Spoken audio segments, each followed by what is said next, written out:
Hello everyone, coming up tonight on Business Live, policy failures blamed for high rice imports amid rising demand. We'll hear from the United States Department of Agriculture's 2025 report on Ghana, plus engage the competitive African rice platform for some reaction. Also in this bulletin, some banks fear current pressure on the cedi may not end soon if drastic measures are not instituted to deal with the situation. How would businesses deal with this challenge? We will be live with them. Plus, Africa Center for Energy Policy charges government to empower energy sector regulators if it wants to reduce inefficiencies in the power sector. As we speak, government hasn't been able to regulate itself. It's made PRC and Energy Commission ineffective, essentially. So we are wasting money at all fronts, paying electricity bills and paying for the regulators who cannot even bite. So we need regulators to be able to bite, and the way to do it is separate function. We have details of these and more for you. Please stay on.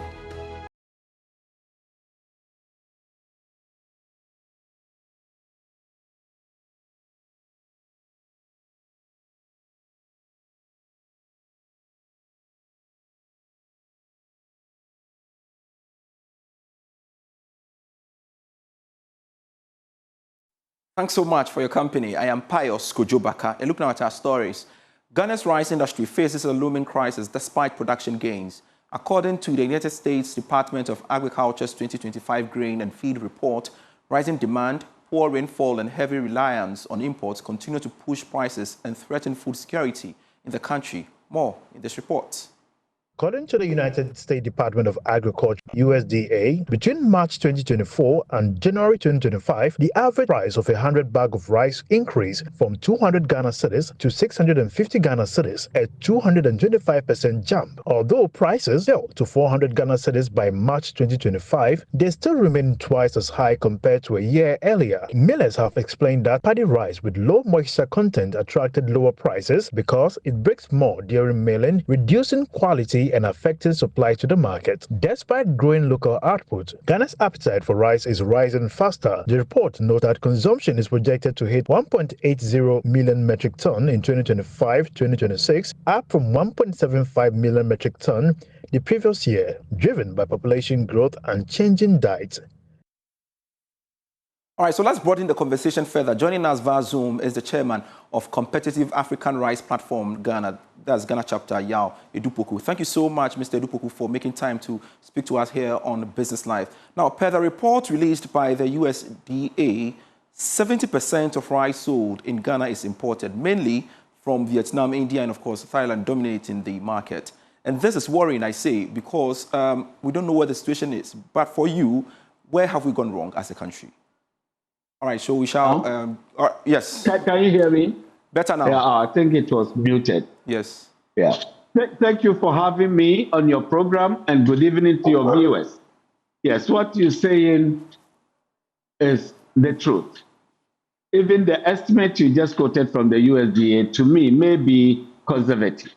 The whole approach to self-sustainability in our quest for food sufficiency is not done the correct way. We have been harping upon this from government to government, from minister to minister. It looks as if nobody hears what we are saying, simply because it is very easy and just at hand's length to import whatever you want.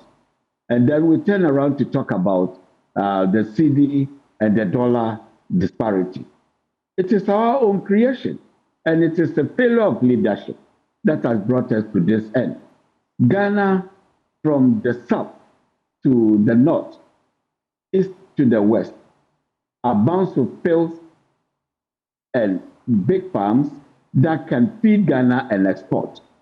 We saw it happen in the 70s, even under a military regime. Operation Feed Yourself was exported. It's the same land, except that the people have increased. Simple. And so it makes it imperative that we are able to produce our own food for food security and self-sustainability. Because a hungry mouth or a hungry belly is an angry man. And that is precisely what is happening to us now. Why are we importing? The political class find it expedient to import so that when the belly is full, nobody talks. And then in doing that, the negative side is that we create unemployment. And once we create unemployment, the people have to look up to the government for food to eat. And this is where it has become a catch-22 situation. We have been talking about this on this same platform for some time now, maybe 5-8 years now. Nothing has changed. Absolutely nothing has changed. And we are still experiencing what we are experiencing. Look, as I'm telling you, rice price by the imported ones had fallen by 50%, 50% in the market.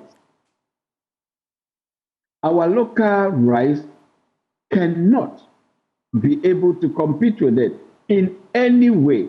This year, from last April up to now, none of the rice mills in Ghana is working. It is all closed down, except the artisanal mills that do 100 kilos a day in the rural areas. They are the ones milling. All the rice mills are closed down. Meaning that, because conclude that for me. Simply because you cannot mill. That is the bottom line. Not technical issue. This is purely political. We cannot compete with the imported rice. The prices the imported rice is given cannot be competed at. For example, the Indian man brings commodity. They are the bulk importers in the whole of Africa, including Ghana. They bring commodity, sugar and rice to Ghana. They don't need dollar. They just go and buy cashew and soya and export with Ghana cedis to their various countries of destinations. And so the dollar is created out there. Or even if they use rupee, they buy the commodity in rupee, bring it to Ghana, sell it in Ghana cedi, buy cashew and soybean in Ghana cedi, and export and get their rupee back. And I know how passionate you are when we talk about rice imports, etc. But per the report we've cited so far, we've seen that production is rising and quality concerns, irregular supply, and of course, distribution challenges continue to undermine local rice competitiveness. And they are not far from right per what they've released, I guess so. You are right, because you even quoted the low level of moisture, which makes the rice break in their pot. That is a fact. Our major harvesters around ending of September all the way to December.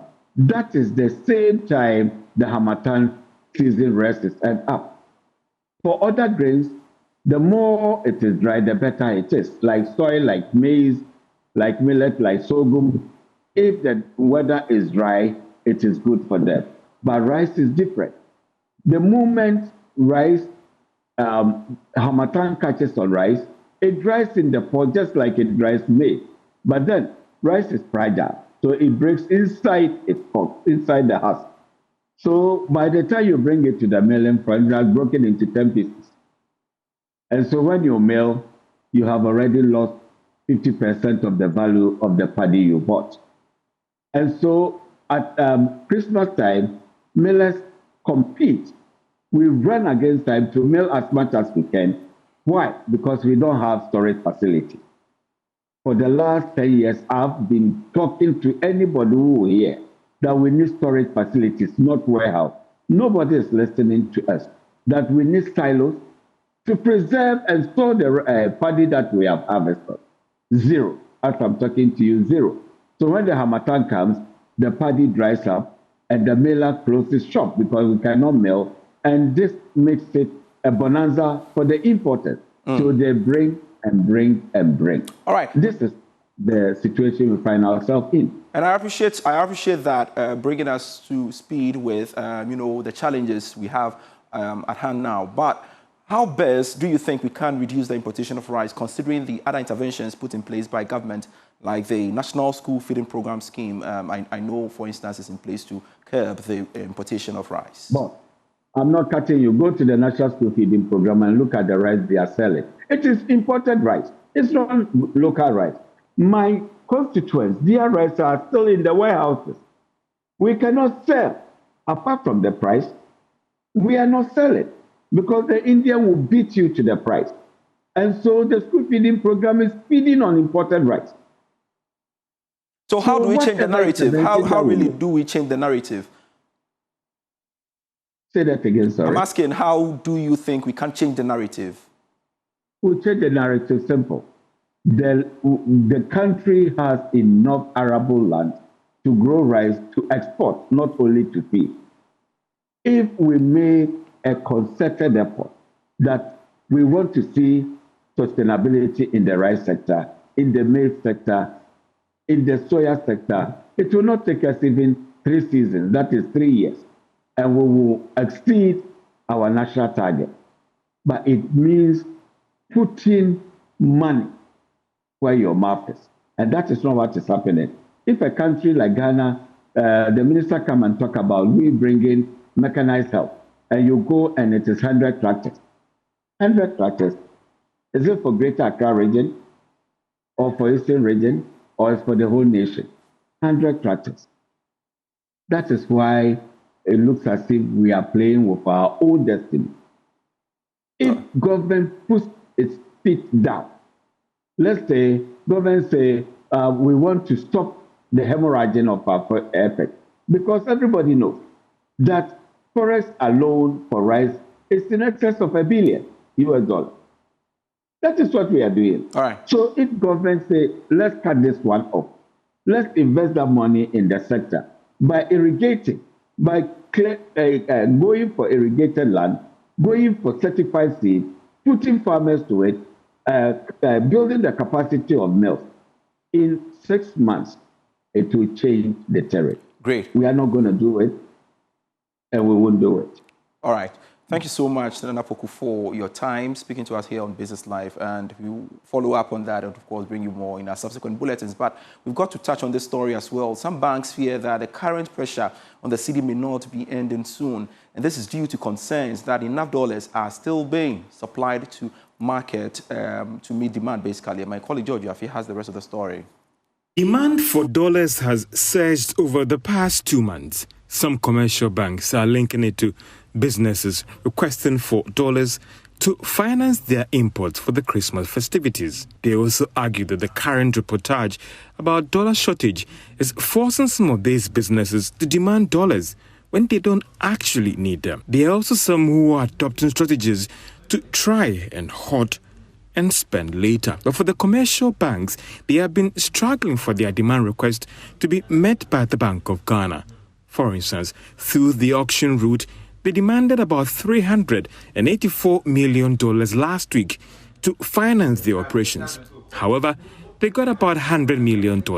Their concerns is that if some drastic actions are not taken to deal with the challenge or even manage the demand pressures, then they fear that things could get out of hand, especially as we approach the Christmas season in December. I want to hear from the business community how this really is affecting them. Joining us via Zoom is the Public Relations Officer for the Ghana Union of Traders Association, Joseph Paddy. Thank you so much, Joseph. Now, how worrying is the situation for your members wanting more dollars and being turned away because of inadequate supply? Unmute for me, Joseph.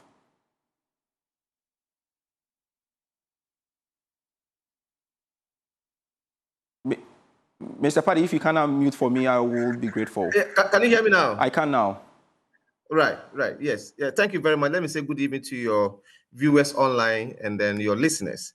Yes, in recent time, we've had this speculation about a shortage of forests in the commercial banks. So we made a follow-up to the Bank of Ghana. We met the governor, and the governor assured us that there's much forest in circulation, and therefore they're going to investigate to find out from the commercial bank why, when consumers or the business committee will go to commercial bank, they tell us there's no forest. So they're going to investigate that. We had a meeting last Friday. So we'll be meeting the governor again to let us know what was the cause. But, speculation is also part of it. And if we are not careful, that is why we end up, when the business committee go to the commercial bank and we are not able to get the forest, we end up patronizing this allergy by the wayside, which is not healthy anyway. So you see that the allergies and then the other guys by the airport, and so we patronize their product because we go to the commercial banks and we are not able to get the forex. So we don't know where the challenge is coming from. But per our investigation, one of the concerns is that when we're doing our trading by our invoicing, when we do the first invoicing, we need to retire our invoice so that they can do the follow-up and do the second transfer. And that is where there's a little challenge from the commercial banks. But the governor has given us assurance that there's too much forex in the system, and therefore they know where the challenge is coming from, and they're going to investigate. So we were looking forward to see that. But in this festivity where we are getting closer to Christmas, we want to do some purchases and we have to do some importation. That's why we see some pressures on the forex and the foreign exchange. Exactly to my follow-up question on that, how has that affected your operations so far as you move towards, making some purchases by way of, securing forex? Yeah, it has affected the business community significantly, very widely. For example, some of our people travel to China waiting to get their transfer, and they get there, the transfer are still not in, and they have to travel back to Ghana with that. And then one of the areas is that if you don't pay the invoice value, your customer or your client will not release the goods to you. And even at times, some of the goods will come to Ghana, and for you to get your bill of lading, you have to make sure you pay. Meanwhile, you've sent the money to the commercial bank, but the money is not being transferred. So it delays our activities. We had one of our members who traveled as far as to China and have to come back without getting his goods because the money could not be transferred from Ghana. So it's a worry situation for the business community. And what becomes your next move as the central bank investigates the matter? Yeah, so we're still looking forward to a positive reaction from the central bank to let us know why this is happening. And when it happens that, when it happens, what comes out is that speculation. We begin to speculate. Is it that there's a shortage of dollar? Therefore, the little one that we have in the system, we begin to rush for it. And when we rush for it, if we are not careful, we see it the dollar appreciating again. So we want to get rid of this speculation that if it's true that there's so much forex in the system, then where the challenge is coming from, we need to know. And that's what we're waiting for. We're looking forward to hear from the governor again. He has assured that he's going to meet us again, and where the challenge is going to bring to our fore what was the cause, the main cause. But as long as they are concerned, as a commercial bank, they know there's forex in the system. So that was assurance the governor gave us. That's fine. That's fine. Thank you so much, Joseph Paddy. He speaks for the Ghana Union of Traders Association, GUTA, on the back of that currency note. And meanwhile, manager of macroeconomic research at GCB Bank, Courage Boti, has projected a forecast of the cedi by the close of the year at 12 cedis 10 pesos to the dollar. His remarks come at a time when the local currency is depreciating against the dollar amid a surge in demand from banks. According to him, the current movement of the cedi is not a cause for alarm, as it will help the cedi find its true value soon. Movements in the market are a reflection of a number of interventions coming from the central bank itself, and of course the normal market dynamics that are happening as a result of the sharp correction we have seen start of the year, and all of those will happen for the cedi to ultimately find its true value. My forecast for end of year has been that we're looking at around 12 cedi 10 pesos per cedi dollar exchange rate, and that would still have been a reasonable end of year figure given where we started from, really. So I don't think there is so much to panic about. I think it's a lot of normal market movement, and if you see the spreads, the margins at which they are moving up or down, they are in predictable ranges. And ultimately, I think things will level up along the year. You're still watching Business Life. We have more for you after this break. Hello again. I am Pius Kojobaka, and I've got to tell you this story because government has released some 9.7 billion cedis as coupon payment for restructured domestic bonds. And the Ministry of Finance this evening has released a statement to that effect. And I'd like to share with you the statement as we have it on our screens for you to have a better appreciation of it. There you go on your screens. And pretty soon I would read it out for you. Well, it's captured. Government pays 9.7 billion coupon under the Domestic Debt Exchange Program, DDEP. Now, the Ministry of Finance is pleased to announce another successful coupon payment under the Domestic Debt Exchange Program today, August 19. The total amount paid for this obligation stands at over 9 billion cedis. And with this payment, total disbursements under the DDEP in 2025 alone now stands at 19.4 billion cedis. Now, the payment demonstrates government's unwavering commitment to honoring the terms outlined in the Memorandum of Understanding signed under the exchange program and is expected to strengthen investor confidence and support fiscal credibility. It goes on to say, in line with the 2025 Media Fiscal Policy Review, government has established 2 dedicated sinking funds account, that's a CD sinking account and a US dollar sinking fund account as mandated by the PFM Act. And that's the latest coming in from the Ministry of Finance. We shall be bringing you more in our subsequent bulletins. But let's touch on this final story before we part company. The Executive Director for the Africa Center for Energy Policy, ACEP, Ben Boache, has stated that the introduction of private sector players in the power distribution sector will be crucial in making the Energy Commission and the Public Utilities Regulatory Commission, known as the PURC, effective and further reduce losses associated with the sector. More in this report. The event seeks to equip civil society organizations and other stakeholders in the extractive industry with knowledge on effective natural resource governance across the continent. Speaking to Joy Business at the event, Nafi Kwashi, Africa Director for the Natural Resource Governance Institute, urged African leaders to review their natural resource policies to ensure maximum benefit. We have seen from the past how Africa has not been part of how some of these decisions are made. Let's reverse this trend and correct the right, because what we are dealing with is not just about technology. It is about power, and it is about who holds the power and who makes the decision. But Africa has to come to the table very well informed. She also emphasized the need for Africa to fund its own transition agenda, stressing that this would give the continent greater control over its green policies. Already, we are seeing contracts being signed. We are seeing rush by majors on our continent. But no one is talking about finances, for example. Nobody's talking about how do we finance our own transition. It should be a big part of the conversation, because as we all know what the statistics say, development requires energy access, and we know the deficits on our continent to be. And we shall be bringing you the full report subsequently at 8 p.m. on Prime Business. I am Pius Kojobaka, always a delight serving you.